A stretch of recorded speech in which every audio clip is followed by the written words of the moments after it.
Bonjour à toutes et à tous, bienvenue dans ce live donc à l'aide du tracker en français. On va essayer de faire un petit point sur la situation. Donc nous sommes le jeudi 22 novembre et voilà, on se rapproche du 144e jour de mer. Et en regardant la carte, eh ben, on se rend compte que Jean-Luc n'a jamais été aussi près du Cap Horn. Mais on se rend compte dans le même temps qu'il va devoir s'affronter pour sa sortie du Grand Sud à un complexe météo très très étendu et on va dire relativement agressif.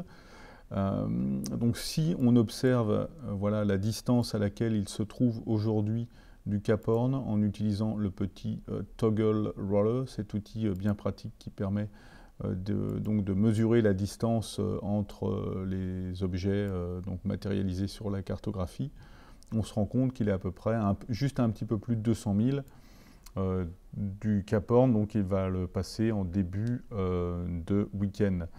Simplement, ça va se faire dans des conditions relativement musclées.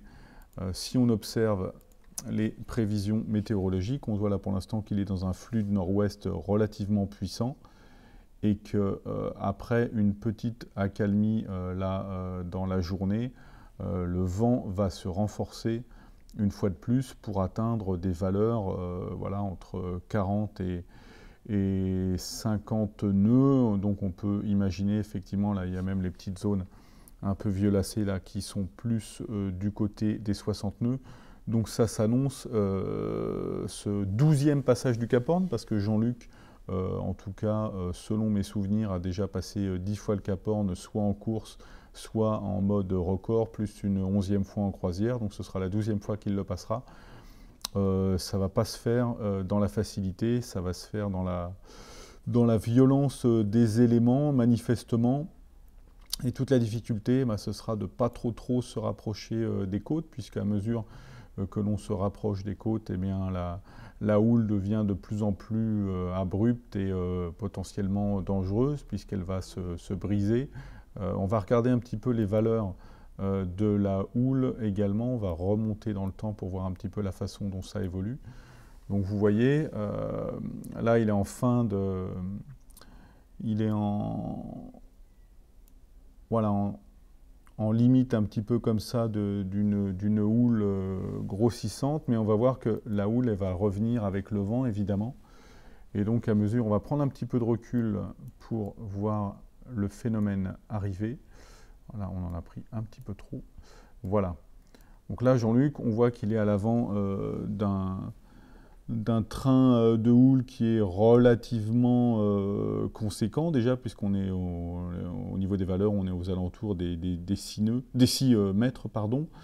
Et si on continue à se projeter dans le temps, on va voir que la grosse houle, elle va arriver sur lui. Vous voyez, plus ça s'éclaircit et plus c'est haut. Et donc finalement, il va y avoir une espèce de combinaison comme ça de vent et de houle qui risque d'être à leur maximum, donc aux alentours du 24, c'est-à-dire au moment où Jean-Luc aura ou sera en train de passer selon sa vitesse et sa progression, le Cap Horn. Donc le Cap Horn s'annonce relativement, très musclé, disons-le clairement, pour Jean-Luc. On sait que lui, il a l'expérience de ce genre de passage, il s'y est préparé, il a toutes les compétences pour que ça se passe bien, mais ce sera quand même musclé, et je pense qu'il sera très très très heureux de retrouver l'Atlantique Sud. On a noté quand même, malgré toute son expérience, une certaine lassitude dans ses propos quant aux mers du Grand Sud, qui ne l'ont pas épargné depuis qu'il a été couché violemment, et depuis que cet événement-là a endommagé son mât, dans lequel il a dû monter 5 fois depuis pour le sécuriser, le solidifier au maximum avec les moyens du bord. Et c'est surtout que finalement, Jean-Luc, avec toute l'expérience qu'il a, il n'a jamais passé finalement autant de temps en mer. Là, on arrive au 104e, 104e jour de mer. Non, 144, pardon, excusez-moi, je suis un petit peu mal réveillé ce matin. Et ben ça fait 22 jours de plus que son record autour du monde à l'envers, contre vent et courant dominant. Donc c'est un chiffre qui n'est pas négligeable, et surtout quand on a 73 ans. Donc voilà, ces 2 prochains jours là vont être très très intenses pour Jean-Luc, à la fois sans doute sur le plan de la navigation évidemment, mais sur le plan émotionnel aussi, parce que voilà, il va passer un cap très très symbolique. Il parlait de délivrance il n'y a pas si longtemps que ça, il y a 3-4 jours, il parlait vraiment de ce moment où finalement on retrouve l'Atlantique, bon, qui est évidemment synonyme de retour vers la maison, mais aussi synonyme de fin des mers du Sud, qu'ils n'auront pas épargné, nous le disions, sur ces derniers jours.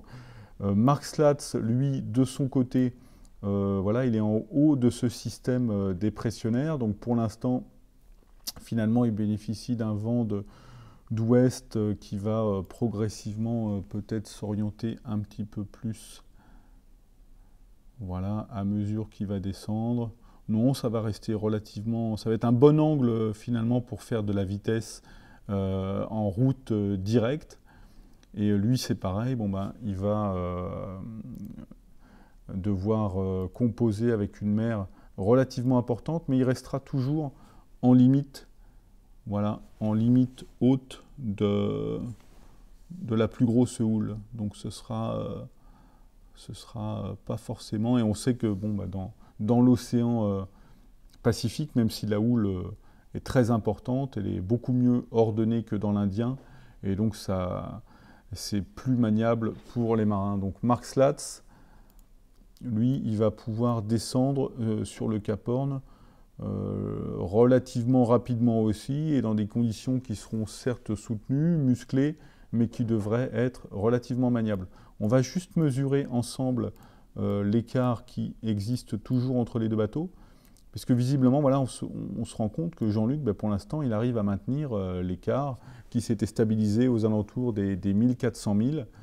Et ben, c'est intéressant parce qu'effectivement, si Mark Slatz est dans une position, on va dire, relativement intéressante, parce que lui, a priori, il n'a pas de soucis de mât, s'il est en position intéressante pour remonter un petit peu sur Jean-Luc, sachant que lui, ben, il aura un peu plus de puissance, parce que Jean-Luc, on se souvient qu'il avait réduit un petit peu son mât d'1,50 m pour pouvoir être plus confort dans toute la partie à la fois de l'Indien et de l'océan Pacifique, mais que ben, cette réduction un petit peu de la puissance va limiter ben, sa vitesse, notamment dans les vents légers, dans toutes les zones de transition qui vont constituer sa remontée de l'Atlantique. Alors que Mark Slatz, lui, il n'a pas de rouleur de voile d'avant, donc ça veut dire qu'il a des voiles un petit peu plus performantes a priori dans le petit temps. En tout cas, il en était très content. Et ça va lui donner un petit avantage, a priori toujours, hein, de vitesse, qui devrait lui permettre de remonter petit à petit sur Jean-Luc. Mais bon, il reste quand même 1300, donc là c'est un petit peu à la louche, hein, parce que la précision est relative donc pour la mesure de la distance entre les deux bateaux, mais enfin en tout cas grosso modo c'est ça. Et cette distance-là, il va falloir la combler quand même. Alors, il peut se passer aussi une chose intéressante, c'est que Jean-Luc, par rapport donc à la fragilisation de son mât, il va peut-être être obligé de choisir une route un peu moins directe que celle qu'il aurait fait avec un mât en très bon état, pour éviter les allures de près, notamment celles où le bateau tape fortement dans un clapot serré, etc. Il va peut-être être obligé de choisir des routes un peu moins exigeantes en termes de matériel, et donc un peu plus longues. et ça va peut-être rallonger sa route suffisamment pour que Mark Slatz devienne une menace.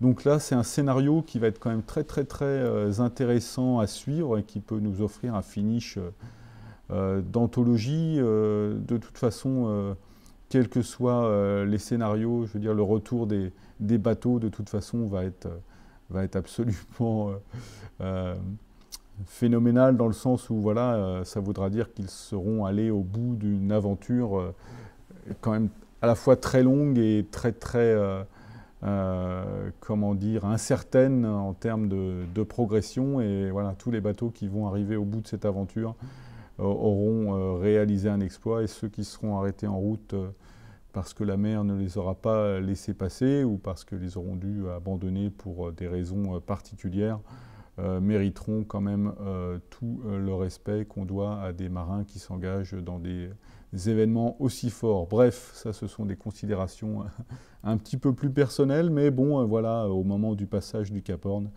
c'est pas inintéressant de rappeler à quel point cette course est difficile et que le passage d'un tel cap symbolique n'a rien d'anodin si on considère le parcours déjà effectué. Bref, donc Mark Slatz, on vient d'en parler.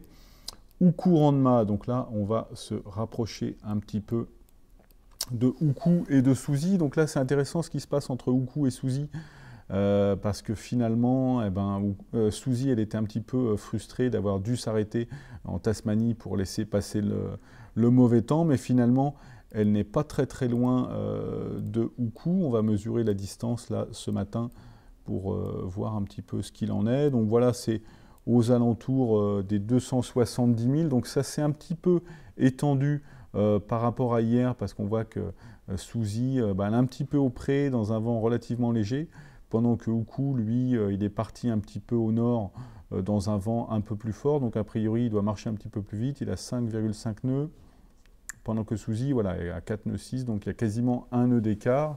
Donc voilà, ça crée...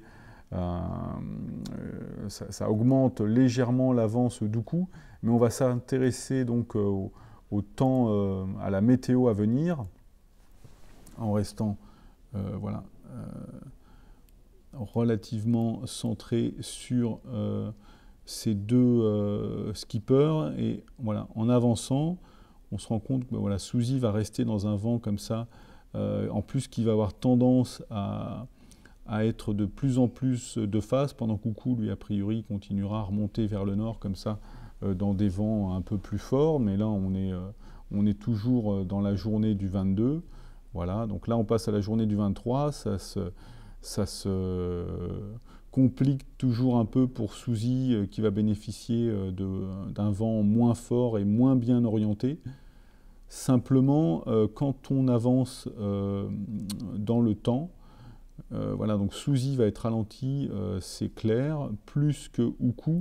Simplement, petit à petit, Oukou va devoir faire face à une météo de moins en moins favorable. Donc là, on est rendu à la journée du 24. Et si on pousse jusqu'à la journée du 25, on va se rendre compte, là, voilà, 25, là, à 2 heures du matin UTC, on se rend compte que là, le temps très léger qui à la fois emprisonnait Suzy ou qui l'empêchait de progresser rapidement parce que les vents, en plus d'être légers, étaient de face, vont devenir portants, pendant que Oukou, lui, qui a priori sera resté un peu au nord vu la météo qui se présentait à lui, va être fortement ralenti, et donc risque de prendre un peu plus de temps à redescendre vers le sud, pendant qu'elle, Suzy, avancera directement. Donc là, à partir du 25, il devrait y avoir une bonne opportunité pour Suzy de remonter de façon significative sur Oukou, et donc de jouer la 3e place, donc à l'approche du Cap Horn. On va voilà, reprendre un petit peu de distance pour estimer voilà, la distance à laquelle Oukou et Suzy sont du Cap Horn. bon, il y a encore des milles. Hein. Voilà, il y a encore 3000 milles. Donc il faut rester relativement modeste par rapport aux prévisions quant à l'arrivée sur le Cap Horn. Mais en tout cas, voilà, dans les jours qui viennent, en début de semaine prochaine, il devrait y avoir une opportunité pour Suzy de rentrer dans ce train de nord-ouest, là, pendant que Coucou, lui, sera englué un petit peu plus au nord. Et ça va être intéressant en termes de stratégie pour Suzy, pour remonter sur le podium provisoire. Voilà, symboliquement, il y a quand même une grosse différence entre la 4e et la 3e place. Puisque la 4e place, on est au pied du podium, pendant que à la 3e, on est quand même sur la dernière marche. Donc c'est une grosse différence symbolique.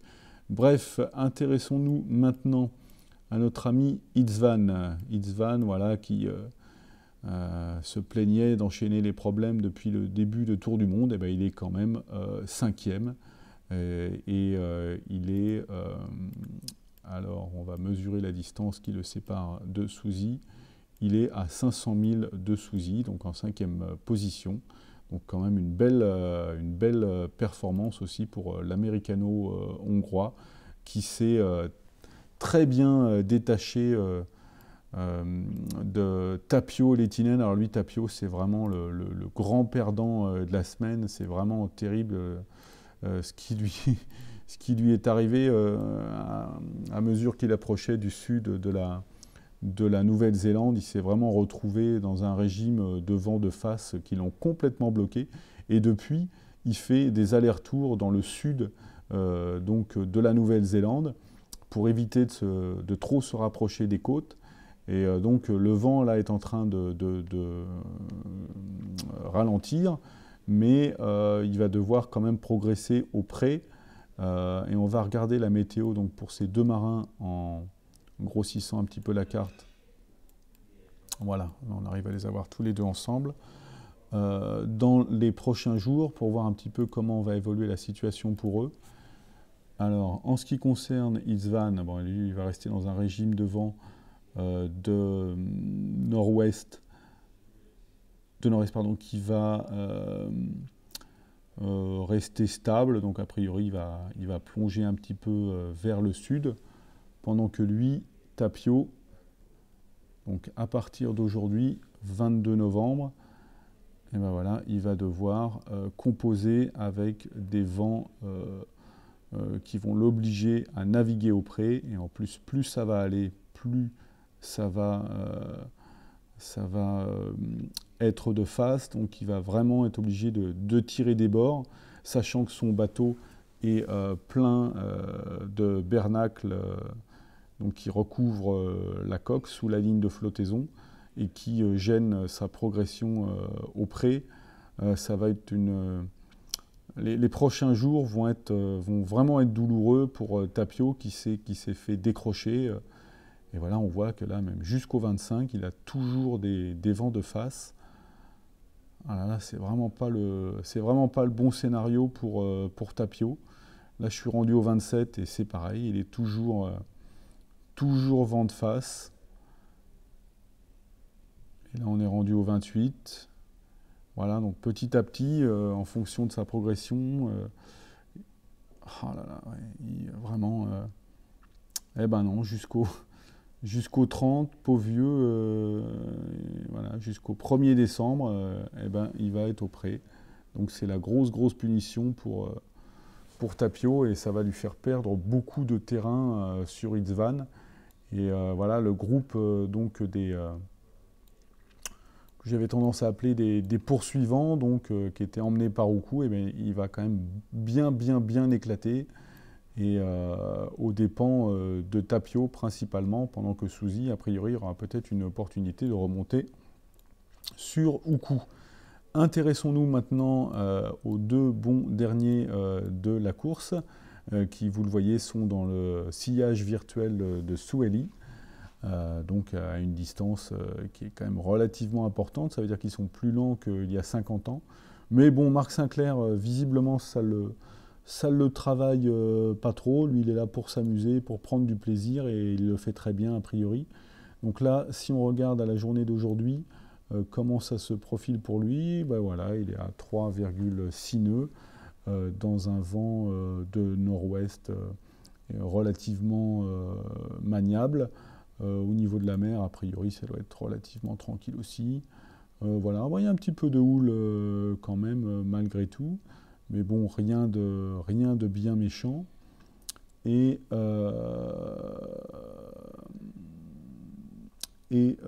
au niveau du vent, quand on observe un petit peu la progression des jours à venir, voilà, on voit qu'il va être dans un système relativement perturbé, de vent faible, et que plus ça va aller, plus il va se retrouver avec des vents de face pour aller en direction de la Tasmanie.